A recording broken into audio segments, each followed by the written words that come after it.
En nombre de Dios y la patria se abre la sesión. Señor secretario, cuentas. Sí, señor presidente. Se han recibido en la Secretaría de la Comisión 2 oficios del presidente de la República, mediante los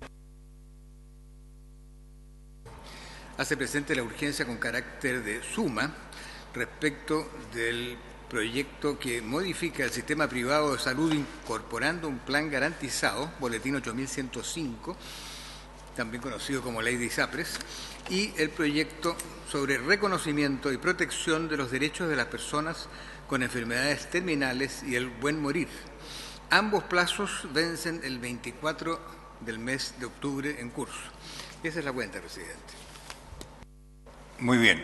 Debo informar a la comisión que,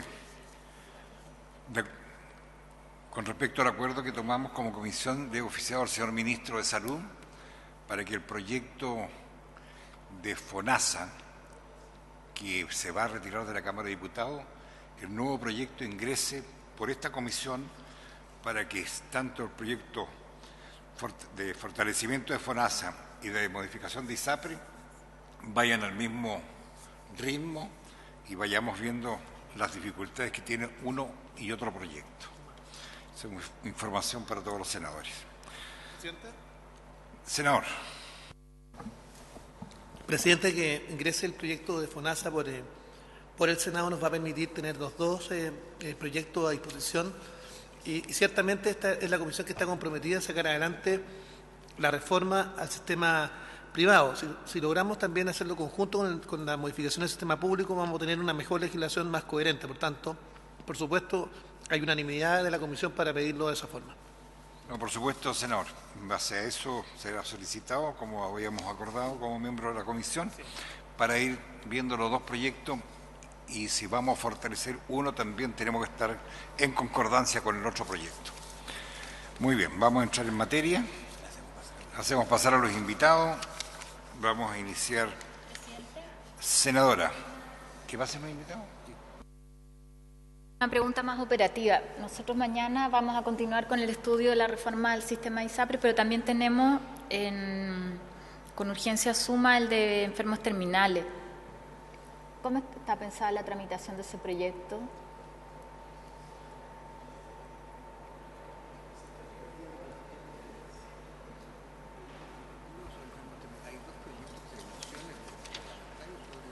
Hay dos mociones de parlamentarios sobre el mismo tema. Vamos a... ¿No se pueden refundir? ¿No? Están en distintos trámites. Ya. Vamos a ver en qué condiciones está el que está más adelantado para ver. ¿Ya? Ok. Presidente, sobre la cuenta también, si es posible que la semana recién pasada vimos dos proyectos de ley, si fuera posible mañana ponerlos en tabla para su despacho, que dice relación el primero con el día del cuidador informal, que ya se recibieron justamente las cuidadoras en la sesión pasada, que están firmados por todos los senadores de esta comisión, y el segundo es un proyecto del senador Girardi, que yo diría que a lo mejor puede tener un poquito más de complejidad, pero por último, para ver, que también está firmado por todos los miembros de la comisión, para ver si hay posibilidades de que los dos los podamos aprobar en general. El de... que es, sí, es similar, es decir, relación, si me permite, que fue el lunes pasado se puso en tabla, secretario, ¿se recuerda? La resistencia a los...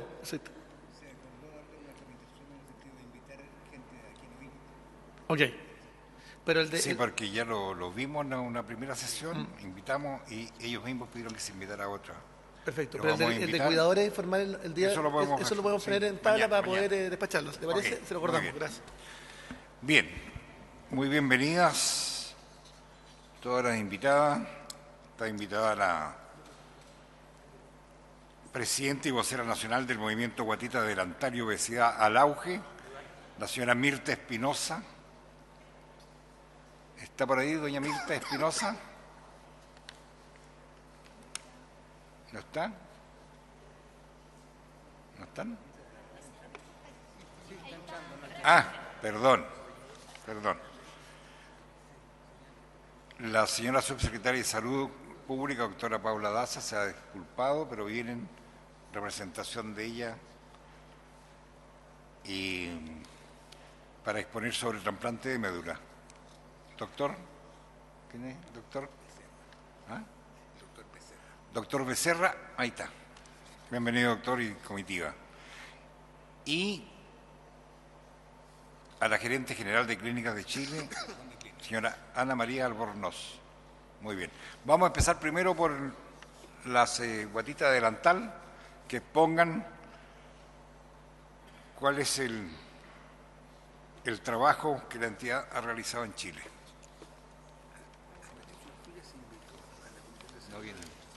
Honorable Comisión de Salud del Senado, un placer para nosotros poder contar con nuestra reunión con cada uno de ustedes para agradecer el apoyo dado el año pasado y exponer las necesidades del movimiento Guatita Delantal al Auge Chile para el presupuesto 2020. Gracias por el espacio para ser escuchada en nuestra petición. Tengan ustedes muy buenas tardes. Honorable Comisión Salud, nuestra lucha para 2020 es la siguiente. Queremos expresar que nuestro movimiento Guatita Delantal al Auge solicita a usted aumento de presupuesto para el próximo año 2020 en la ley presupuestaria en la partida de salud, para realizar abdominoplastías públicas en Chile como un tema muy importante para las mujeres que por año acarrean un complejo de vida íntima como también en su vida cotidiana. Y así devolver la dignidad y autoestima a hombres y mujeres que con grandes esfuerzos logramos cambiar sus vidas en hábito alimenticio con el programa nutricional integral. Como también las mujeres que traen hijos a la vida y que quedan con un colgajo abdominal sobrante extremadamente grande en algunos casos.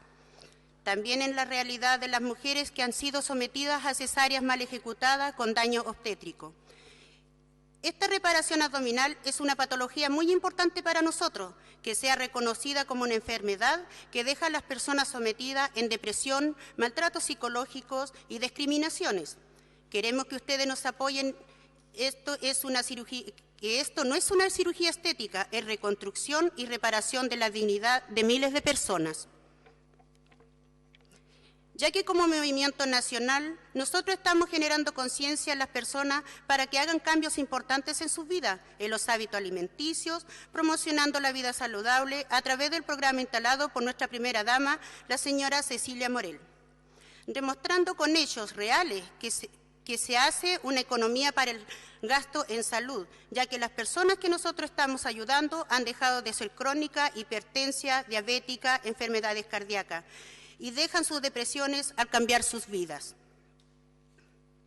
Hoy en día, a octubre, contamos con más de 100 socias operadas, con grandes logros alcanzados por cada una de ellas.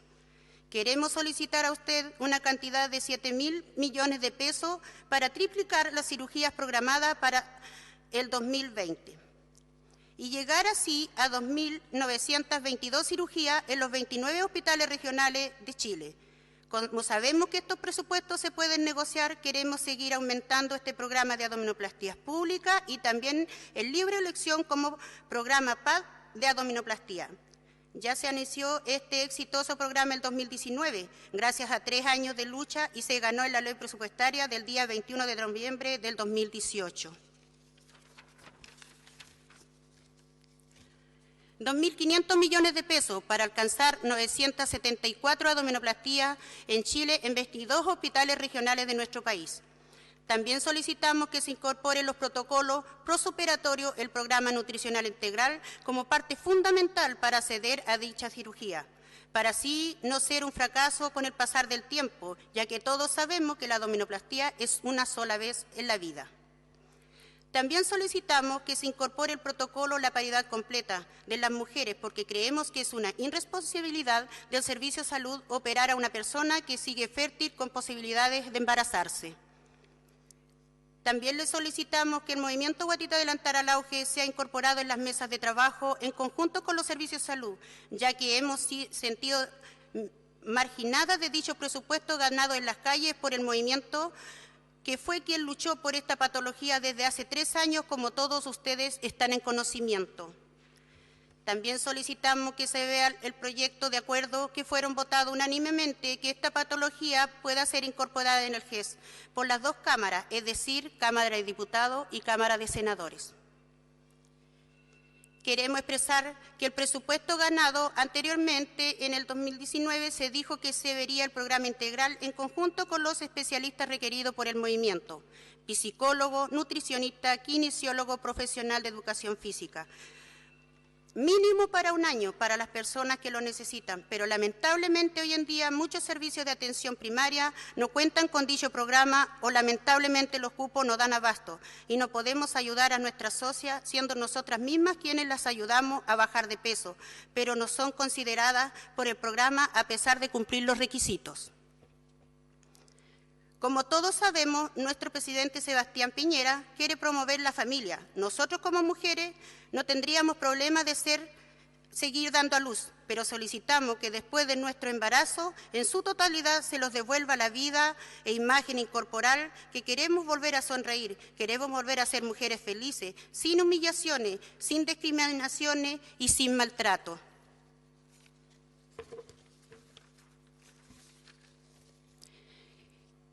Queremos criar nuestros hijos con sus padres, que nuestros cuerpos no sean motivo para la separación de nuestros matrimonios, porque lamentablemente al cambiar nuestros cuerpos, algunos esposos nos dejan, nos maltratan, nos humillan. Queremos lograr una vida feliz, para no seguir en la oscuridad del espejo, como también en nuestros dormitorios. Queremos que por favor ustedes los apoyen en este desafío, que estamos trabajando con ustedes. Han sido parte importante para nosotros en estos 4 años de lucha. Tienen a la vista nuestro trabajo realizado en nuestro país. Es por eso que nos dirigimos a ustedes para solicitar su apoyo, para nosotros poder seguir siendo un gran aporte para nuestro país. Sin más, me despido cordialmente de ustedes, Mirta Espinosa. Muy bien. Muchas gracias por la exposición, señora Mirta Espinosa. Por supuesto que acá están escuchando también los asesores del Ministerio de Salud. Nosotros vamos a hacer ver que apoyamos lo que ustedes están solicitando, pero desgraciadamente en materia presupuestaria es el Ejecutivo el que tiene la iniciativa. Nosotros no podemos colocar cantidades, sino solamente solicitar lo que usted está pidiendo, pero no hay ningún problema con los senadores de esta comisión de apoyar sus peticiones. Senador Chaguán. Presidente, primero pedirle por su intermedio al representante del Ministerio que nos permita determinar cuánto fue la cifra que obtuvimos el año pasado, que también que contarle a las organizaciones de bolita delantal que nosotros fuimos los parlamentarios los que pedimos justamente la incorporación. Finalmente, en las últimas instancias de la negociación del presupuesto se logró incorporar a última hora, pero logramos generar un plan piloto. Creo que fueron 2.000 millones, ¿no? 2.500 millones. 2.500 millones. El Ministerio está disponible para ampliar esa cifra porque ha sido un programa exitoso. Nos gustaría saber si es que tienen proyectado en este presupuesto visualizar una política pública que ha sido también extraordinariamente relevante para los efectos de establecer salud para la población femenina. Presidente. Senadora Goich. Presidente, nosotros en varias ocasiones en esta comisión solicitamos que el Ministerio pudiera dar cuenta de cómo avanzaba el programa y cómo se estaban utilizando los recursos que quedaron asignados, ¿no es cierto?, y aprobados en la ley de presupuesto. Yo tengo la impresión de que esa información no se ha dado. No se ha dado. Podríamos revisar en la Secretaría cuántas veces se ha solicitado.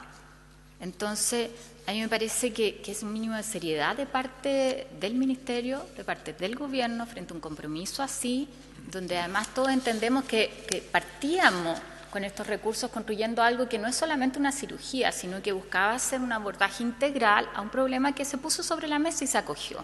Entonces, a mí me parece que lo mínimo es ver cómo se ha implementado este programa, en cuántos lugares, sabemos que han habido dificultades, cuáles son los criterios con los cuales se ha aplicado, porque lo que queremos construir es una política pública, ese es el sentido. Nosotros tenemos el próximo lunes la discusión del presupuesto y me parece que lo mínimo es que esta información esté sobre la mesa. Todos queremos avanzar en tener mayor cantidad de beneficiarias. pero también sabemos que hay muchos casos que hoy día han estado quedando fuera porque no se ha respondido a este objetivo más integral y se han usado para otras cirugías similares dentro de la misma área, pero con una modalidad distinta a la que se había conversado inicialmente. Entonces, mi presidente, por su intermedio, lo que me gustaría es solicitar eso, que está esa información previa en detalle para ver cómo ha funcionado, qué cosas hay que corregir, cuáles son los criterios, en el fondo que podamos transparentar esto también. A mí me parece que eso es sano, además, cuando hablamos de recursos, de listas de espera, de la colaboración, en este caso, con la agrupación, que creo que ha cumplido un rol relevante, incluso en que se asignen los recursos. Así que yo haría esa solicitud, que se pueda informar a esta comisión y que sea parte también de lo que se informe en la comisión de presupuesto, donde se va a analizar la partida de salud la próxima semana. Muy bien, senadora, se va a proceder de esa forma. Entonces, ya el Ministerio escuchó. Muy bien, muchas gracias, presidenta.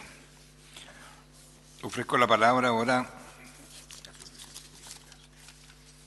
a la Subsecretaría de Salud, que va a exponer sobre el trasplante de médula en el tratamiento de cáncer infantil.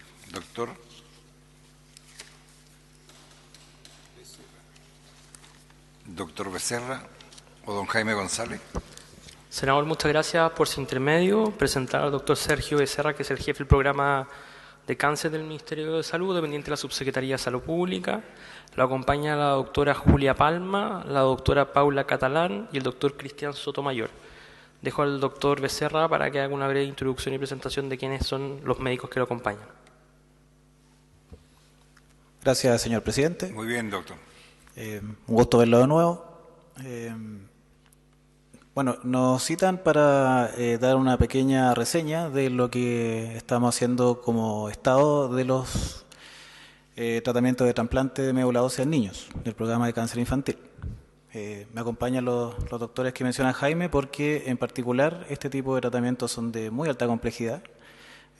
Yo le he tenido que pedir a la doctora Palma varias veces que me explique bien en qué consisten, porque hay muchos tipos y muchas complejidades de esta prestación médica, que es de muy alto riesgo y además muy cara.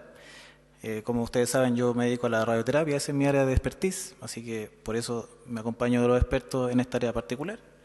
Y me gustaría que ellos posteriormente expliquen bien de qué se trata un trasplante de forma breve y los números que ustedes quieren saber, pero lo que yo quiero decir es que en particular el cáncer del niño, que afecta a 500 niños al año, ¿ya?, es un programa muy exitoso a nivel incluso mundial. Tiene resultados de país de primer mundo, cosa que no tenemos lamentablemente en otras patologías y menos en cáncer del adulto, que es nuestro principal foco en el Plan Nacional de Cáncer.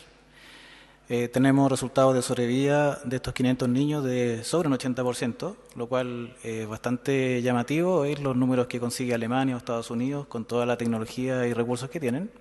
De hecho, gran parte de nuestros médicos del programa de cáncer infantil participan de estudios de investigación y grupos de colaboración con esos países. Son médicos muy reconocidos a nivel mundial, con múltiples publicaciones y resultados exitosos de sus políticas y protocolos que han implementado. Es un programa que tiene 30 años de historia ya y han crecido en forma sustantiva, como decía, la sobrevida de los niños con cáncer y también la complejidad de las prestaciones que entrega. En ese contexto, por supuesto, me imagino que esta consulta viene de una especie de levantamiento, ¿ya?, de una inquietud de un grupo de papás, de un grupo de niños que no se han trasplantado por distintas razones, ¿ya? Ahí la doctora Palma podrá explicar mejor por qué se decide eso. El PINDA es una organización muy ordenada. A diferencia del cáncer del adulto, todos los hospitales que ven niños con cáncer en Chile están organizados en este PINDA, que se reúne en forma frecuente a analizar todos los casos que requieren, por ejemplo, trasplante. Tienen toda la práctica de su día a día protocolizado en forma muy frecuente desde hace mucho tiempo, y en general gran parte de los centros públicos privados de Chile siguen estos protocolos nacionales. En ese sentido, es un trabajo muy serio el que realizan, basado en evidencia científica muy potente, y que además, dado el orden que ellos presentan, es un programa absolutamente financiado. Cuando el comité del programa infantil decide que un niño tiene que trasplantarse, el Estado cubre el 100% de esa prestación, ¿ya? Y probablemente el problema en que estamos ahora En el fondo, involucrado es el grupo de niños que, según los comités del PINDA, no tienen indicación, según evidencia científica que la respalda fuertemente. En ese sentido, ahí yo creo que sí es importante que la doctora Palma y su equipo expliquen ya cómo funciona el comité de trasplantes del PINDA y cómo se llega a decidir que un niño se trasplanta o que niño no. Pero insisto en que este no es un problema de financiamiento, a diferencia del trasplante de adultos, que sí hay un grupo de adultos que eventualmente no pueden conseguir financiamiento, ¿ya? Y estamos trabajando para aumentar las coberturas de ese tipo. Pero cualquier niño que pasa por el comité de trasplantes del PINDA y que sale con la indicación se trasplanta en forma gratuita en el Hospital Calvo Maquena, que tiene toda la expertise, por supuesto, para hacerlo. Esa es la introducción general. Ahora dejo a la doctora Palma, jefa del programa, para que explique en detalle bien cómo trabajan y cómo se deciden estas indicaciones.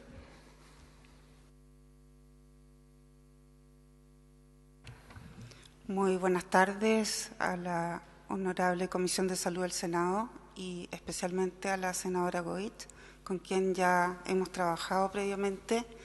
Y debo decir que la historia de este Programa Nacional de Cáncer Infantil y Trasplante nace hace 20 años, cuando en el año 99, teniendo 10 años de funcionamiento del PINDA, como menciona el doctor Becerra, efectivamente lo que no teníamos era acceso a trasplantes, solo había acceso en una clínica privada del país, sino no había otra opción para los niños que requerían un trasplante.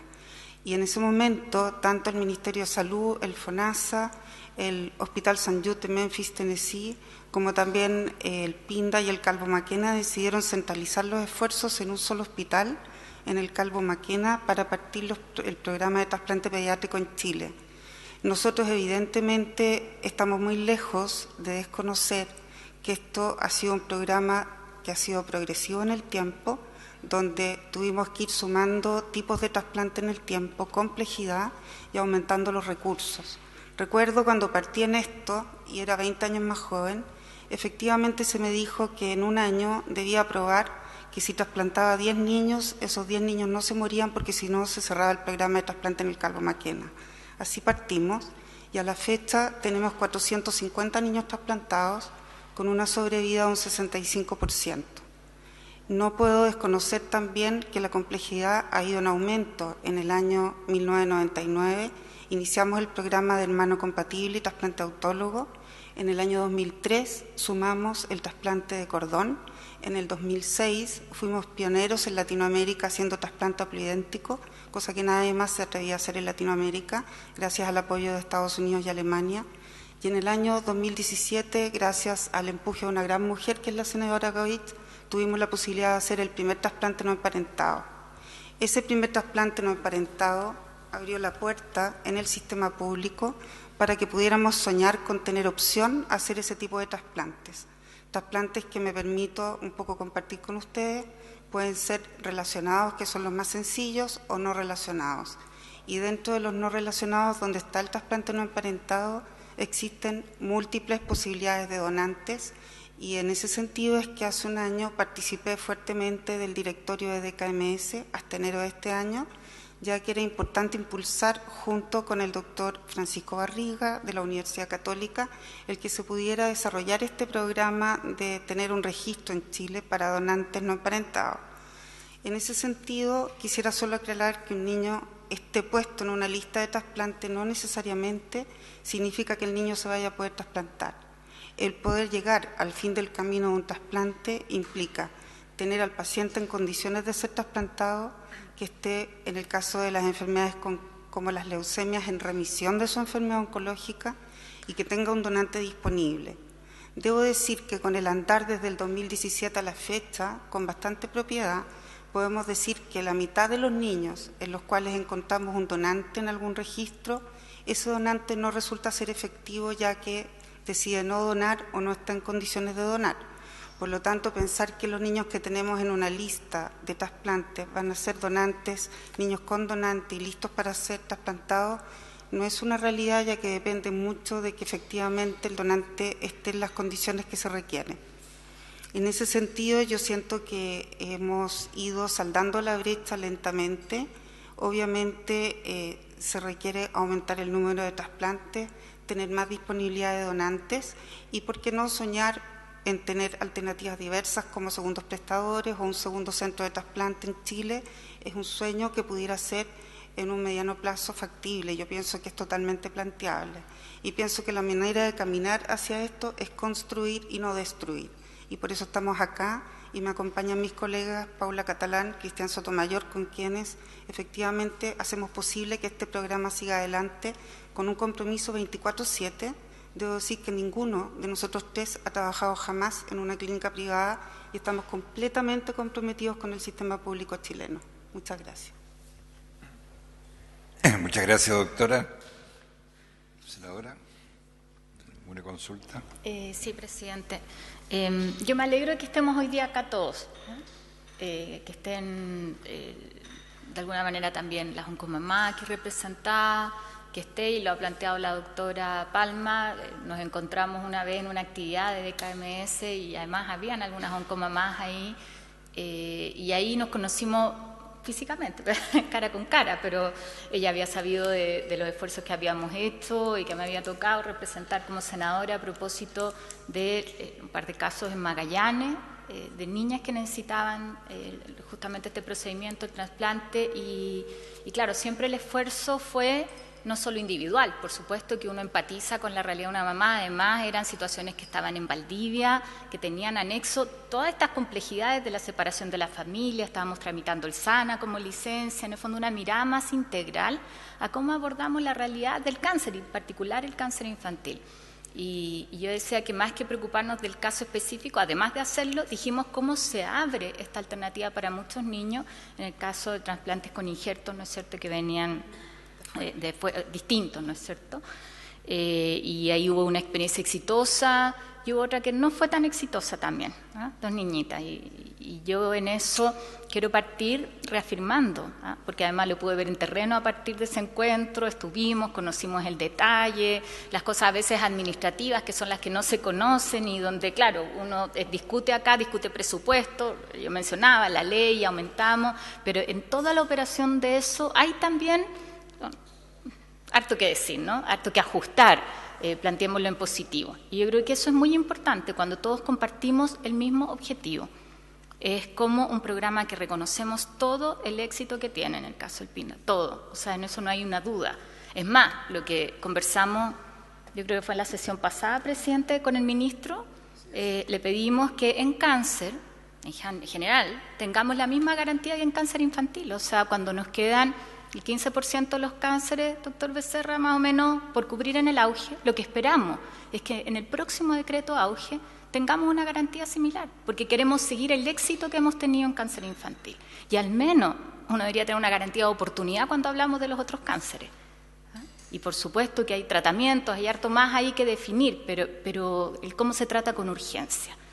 A eso es lo que aspiramos al más y tomamos el tema de cáncer infantil y cómo se trabaja, en el fondo cómo trabaja la red como modelo. En eso no hay ningún cuestionamiento y yo quiero despejar cualquier duda que surja de ahí.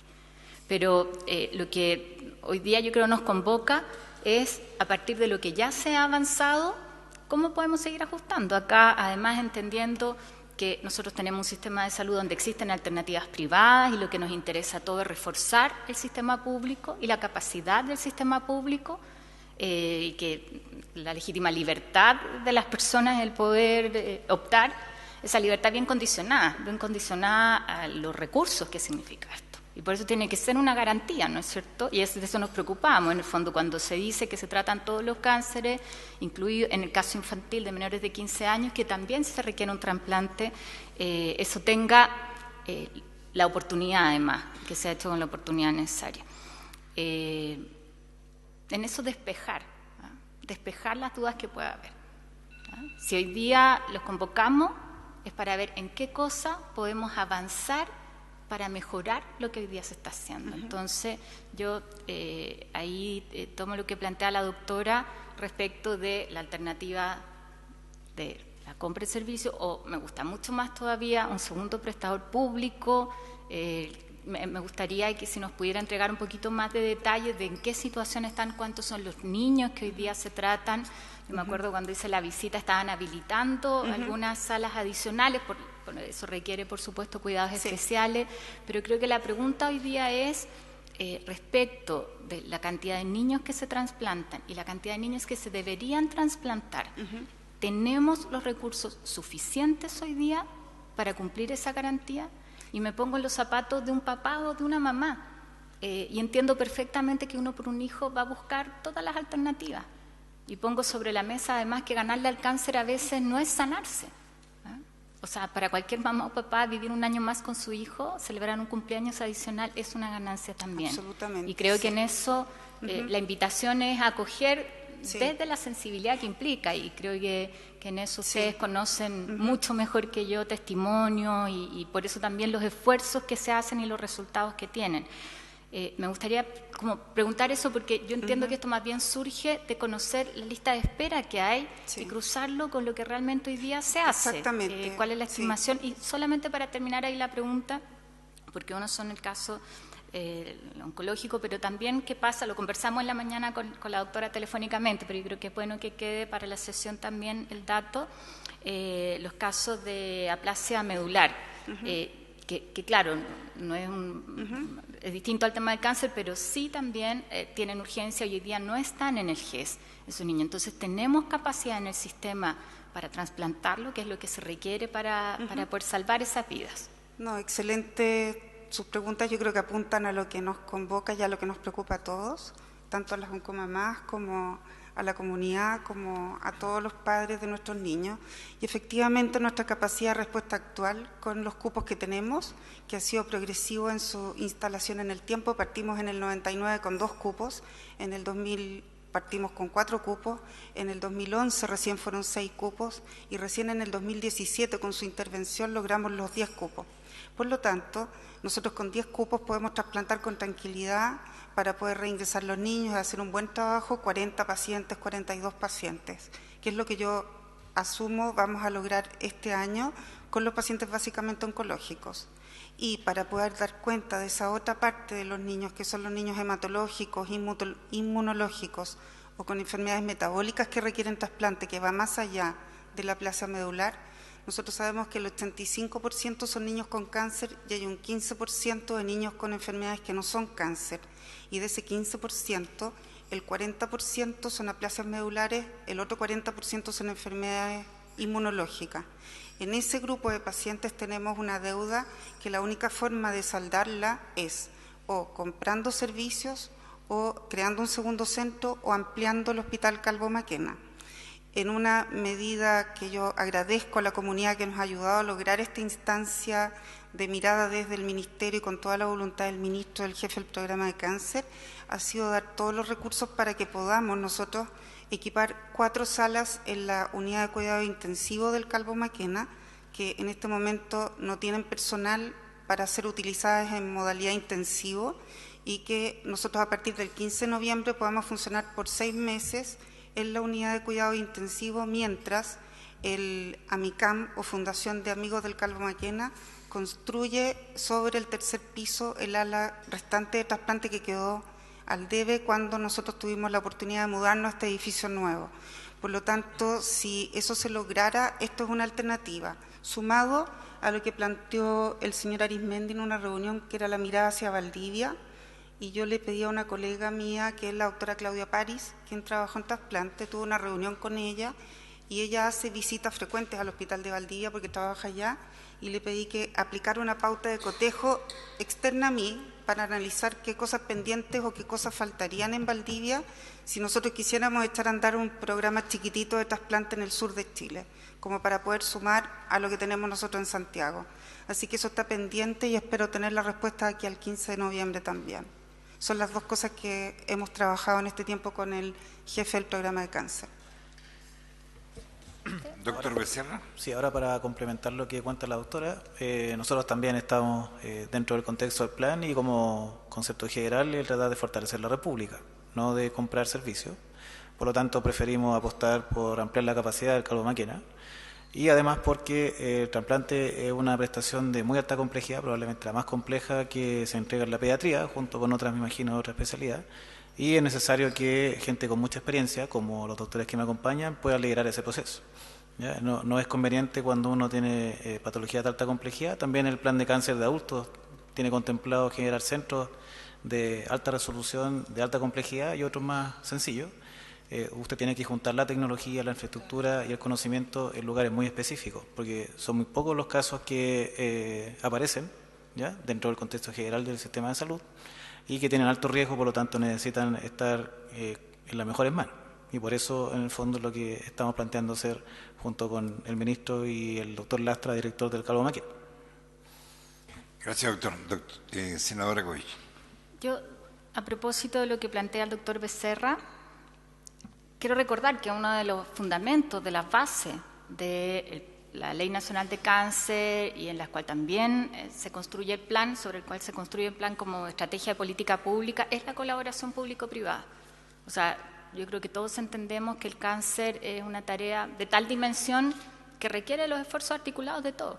Y de hecho lo que busca, y eso lo hemos trabajado juntos, es establecer también guías clínicas, en el fondo cómo uno entrega la mejor información y norma para que los tratamientos sean lo más adecuados. Y eso tiene, uno habla de costo-efectividad, pero también hacerse cargo de los avances, creo que eso y con la mayor transparencia posible.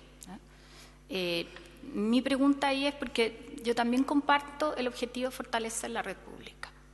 Creo que eso es eje central. Además, cuando uno piensa en regiones, y ustedes saben, yo soy de Magallanes, así que el hospital regional nuestro ha sido la opción, ahí tenemos la demostración. Ahora, eso implicaba a veces también torcerle un poco los criterios nacionales. Y tuvimos diferencias con la oncóloga infantil, y si era necesario que estuviera allá o no. Y bueno, tenemos 2 profesionales cuando se pensó que no debía haber. Creo que en eso a veces hay que, y es parte de nuestro rol, parte del rol más bien de la comunidad, ¿no es cierto?, aspirar a más. Nunca hubiéramos tenido una unidad de oncología como la que tuviéramos si no hubiéramos peleado también cuando los criterios técnicos hacían que no se justificara en Magallanes. ¿Ya? Y pongo ese caso porque creo que es un criterio que también hemos ido incorporando y que yo aplaudo de lo que se hizo por parte del Ministerio en el plan, es incorporar la mirada territorial, y qué bueno que se piense hoy día en Valdivia en eso, te fijas cómo acercamos también soluciones a la familia. Pero mi pregunta apunta a qué se hace hoy día, ¿ah? Porque creo que ese es el conflicto. O sea, lo que yo pediría, presidente, es que ojalá esta información esté en el detalle del presupuesto, vuelvo a la próxima semana. O sea, que este compromiso signifique que podamos garantizar recursos. Si es la ampliación del Calvo Maquena, lo que yo voy a preguntar el próximo lunes, ¿dónde están esos recursos? O si es habilitar, en el caso del Hospital de Valdivia, cuánto se requiere, cuántos son los recursos para infraestructura, para equipamiento y cuántos son los cargos que se requieren, que también muchas veces es una de las dificultades que tenemos. Me parece fantástico, pero que eso no sea solamente algo que se dice acá, sino que venga con su correlato con los recursos a la discusión que tenemos la próxima semana. Esa es la solicitud. Pero a la par es como avanzamos hoy día. Porque si hablamos de la ampliación, eso va a ser un año más, van a ser, con suerte, pongamos 6 meses más. ¿Qué significan 6 meses más de espera para un niño que necesita un tratamiento hoy día? Esa es la pregunta, y ahí lo que me gustaría saber es efectivamente cuál es el déficit que hay. O sea, hablamos de la necesidad de hacer, yo entiendo los datos que nos entregaba, que en el sector privado se hace cerca de 30 al año más o menos.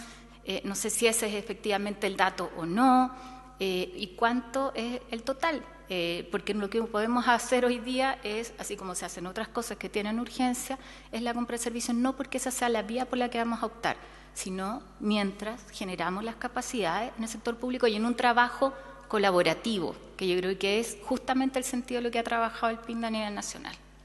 Bien, muchas gracias, senadora. Muchas gracias, doctor Sergio Becerra, doctora Julia Palma, por la exposición. Vamos a seguir con el próximo tema, y que tenemos otra. Entonces yo solicitaría, presidente, que nos hagan llegar los datos formales, cuáles son las atenciones, las listas de espera, y lo digo no en el afán de decir no se cumple, lo digo en el afán de poder chequear cómo, si el doctor Becerra señala, por su intermedio, presidente, que aquí hay recursos, que no es un problema de recursos, lo que nos corresponde a nosotros velar es porque esas atenciones se den con la oportunidad que se requiere. O sea, eso es lo que establece el sistema de garantías que hoy día tenemos aprobado por ley. Muy bien. Hoy día hemos solicitado para conocimiento al presidente de la Comisión de Hacienda que se ponga en tabla el proyecto de cáncer que está hace bastante tiempo en esa comisión. Bien, vamos a ofrecerle la palabra a la señora Ana María Albornoz, de Clínicas Chile, para conocer la opinión de esa organización acerca del proyecto de ley en segundo trámite constitucional que modifica el sistema privado de salud, incorporando un plan gratuito.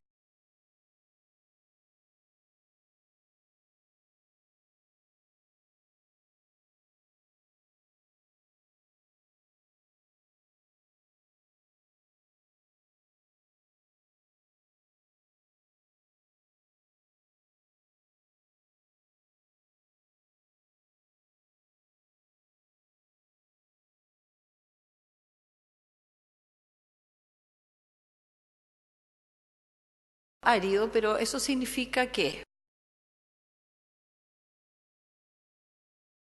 va a ser entregada una serie de prestaciones en red a la gente que va a tomar, que va a elegir el sistema previsional privado. Ese sistema de entregar las prestaciones a las personas en una red nos parece que debería tener también una posibilidad para la gente que necesita tener una consulta con un especialista que no está en la red o una prestación en un lugar que no está en la red. Se le debería permitir a la gente ir por esa prestación en condiciones iguales económicamente que las que les va a resultar a la ISAPRE cubrirle la prestación en la red. Es decir, si la ISAPRE se va a gastar X pesos en cubrir una prestación en la red que se ha definido, esos mismos X pesos nosotros proponemos que la gente tenga derecho a tenerlo si se va a elegir una prestación en otro lugar que probablemente puede salirle económicamente menos conveniente a la persona, pero por lo menos que esa portabilidad sea igual a la que va a tener en la red en pesos. Porque nosotros vimos al comienzo de esta reforma que se consideraba una portabilidad muy menor en los primeros textos. Después se agregó una portabilidad que incluyó el GES y el CAEC, pero también hablan de una portabilidad de un 70 u 80% del valor de un arancel convenido. Eso es una cosa incierta y estimamos que las personas tienen que, en el ambiente de red que se va a dar, de todas maneras tienen que tener alguna posibilidad de elegir sin imprimirle mayores costos a las ISAPRES. Nosotros tenemos un documento que se los vamos a dejar para que sea analizado con las materias técnicas que corresponde conversar, pero nos parece que es una medida que la gente se merece, la gente va a cambiar el sistema, va a estar en una red, pero tiene que poder seguir eligiendo afuera algo y contando con los recursos que la ISAPRE tiene destinados para ello. Eso es respecto de la portabilidad que mencionamos. Después, un segundo tema es la garantía del sistema ISAPRE. En esta ley, donde en el sistema que regula las ISAPRES, se establece un sistema de garantías que tienen que tener las ISAPRES para hacer frente a sus obligaciones con la gente que son los beneficiarios y con los prestadores cuando falla el sistema. ¿Qué significa que falla el sistema? Que las ISAPRES pueden quebrar. Ha quebrado un ISAPRE recientemente y ha sido un desastre. Un desastre porque había prestaciones comprometidas, las personas que estaban afiliadas a la ISAPRE habían tenido prestaciones que la ISAPRE les tenía el deber de cumplir con un aporte financiero. Se suponía que las garantías que el sistema mantiene iban a poder cubrir estas obligaciones y estamos nosotros, después de 2 años, revisando cómo está el sistema de liquidación de esta ISAPRE que quebró y lo que se aprecia es que las garantías constituidas, como dice la norma actualmente, porque las ISAPRES, valga decir, no están incumpliendo la norma, tienen un sistema, tienen una norma que es escasa, una norma que no da cuenta de las obligaciones que ellas tienen. Por lo tanto, nosotros lo que proponemos es que se incorpore en esta nueva, en este cambio que le van a hacer al sistema, una forma de considerar las obligaciones que tienen las ISAPRES con la gente, con sus beneficiarios y con los prestadores, que dé cuenta de las atenciones que realmente la gente está teniendo porque la obligación de la ISAPRE parte desde que la persona se incorporó a un establecimiento de salud para tener una prestación y no en el momento que se la va a cobrar. Entonces, las prestaciones que están siendo otorgadas tienen que estar consideradas en la norma, que nos parece muy, muy insuficiente. Existe una fórmula en la ley, alguien me puede decir, hay una fórmula, la fórmula se quedó corta. Ese es nuestro planteamiento y esperamos que técnicos especialistas en la materia, como los hay en el sistema en el sistema de seguro, en el mercado de los seguros, tienen sistemas para considerar los siniestros que están ocurriendo, y las compañías de seguro tienen un sistema de garantías bien estricto. Así que llamamos a que esto pueda ser también incorporado. Y por otro lado, unido con esto anterior, están los plazos de pago. La ley también establece para las ISAPRES plazos de pago, plazos de revisión de las cuentas, etcétera. Nosotros consideramos que esos plazos también deben revisarse porque el alargamiento de los plazos de pago hace también que se necesiten más garantías para cubrir prestaciones que están en proceso de ser liquidadas. Así que una cosa viene con la otra y nos parece que la ley no lo considera. Nosotros agradecemos esta posibilidad de manifestar estas inquietudes. Nosotros velamos porque los pacientes que eligen atenderse con previsión privada sigan manteniendo los mayores grados de libertad, entendiendo que el sistema se va a organizar con menos grados de libertad. Pero un sistema para que funcione tiene que pensar en los pacientes y tiene que ser equitativo y tiene que ser justo. Y nos parece que en tener insuficientes garantías para cubrir, en tener una portabilidad que va a castigar a las personas si se salen de la red, nos parece que eso no es lo que los pacientes se merecen. Muchas gracias, señores senadores. Muchas gracias, señora Ana María. ¿Alguna pregunta o algún comentario? Bien, sí. Yo tengo 2 o 3 comentarios. Con respecto a lo último, sobre los plazos de pago de las ISAPRE a los prestadores, la verdad que ese es un tema que depende exclusivamente de la ISAPRE con los prestadores. Yo espero que no ocurra lo mismo que en los supermercados, que se demoren 6 meses en cancelar, digamos, lo que corresponde. Lo importante es que estas dificultades no afecten a los pacientes y así está contemplado en el proyecto. En segundo lugar, con lo que respecto a las garantías de las ISAPRE, usted hablaba de una que quebró, etcétera, etcétera. En el artículo 221 dice: la institución de salud previsional que no dé cumplimiento al indicador de liquidez definido en el artículo 180 quedará sujeta al régimen especial de supervigilancia y control que se establece en el presente artículo. La superintendencia deberá aplicar este mismo régimen cuando el patrimonio o la garantía disminuyan por debajo de los límites establecidos en los artículos tanto. En todo caso, una vez subsanada la situación de incumplimiento de que se trate, se alzarán las medidas adoptadas en virtud de este régimen de supervigilancia y control. Nosotros nos dimos cuenta de lo que usted estaba planteando, pero está establecido en este proyecto, incluso hay indicaciones que vienen más adelante, que también le dan a la superintendencia mayores atribuciones que las que tenía, para fiscalizar mucho mejor. Y con respecto a la quiebra que usted refiere acá también, a raíz de eso varios representantes de los, de los afectados se comunicaron conmigo, en realidad. Yo he hecho las gestiones y he estado hablando con el superintendente y yo diría que está en vía de solucionarse definitivamente para la devolución que corresponde de todos los excesos, excedentes, son 4 o 5 rubros, qué sé yo, y espero que sea lo más pronto posible. Son 242.000, digamos, afiliados a esa ex ISAPRE que van a haber solucionado su problema. Yo espero dentro de los próximos días, espero que dentro de esta o la próxima semana. Bien, pues yo le quiero agradecer a a la gerente de las Clínicas Chile, señora Ana María Albornoz, por ahora conocer su opinión.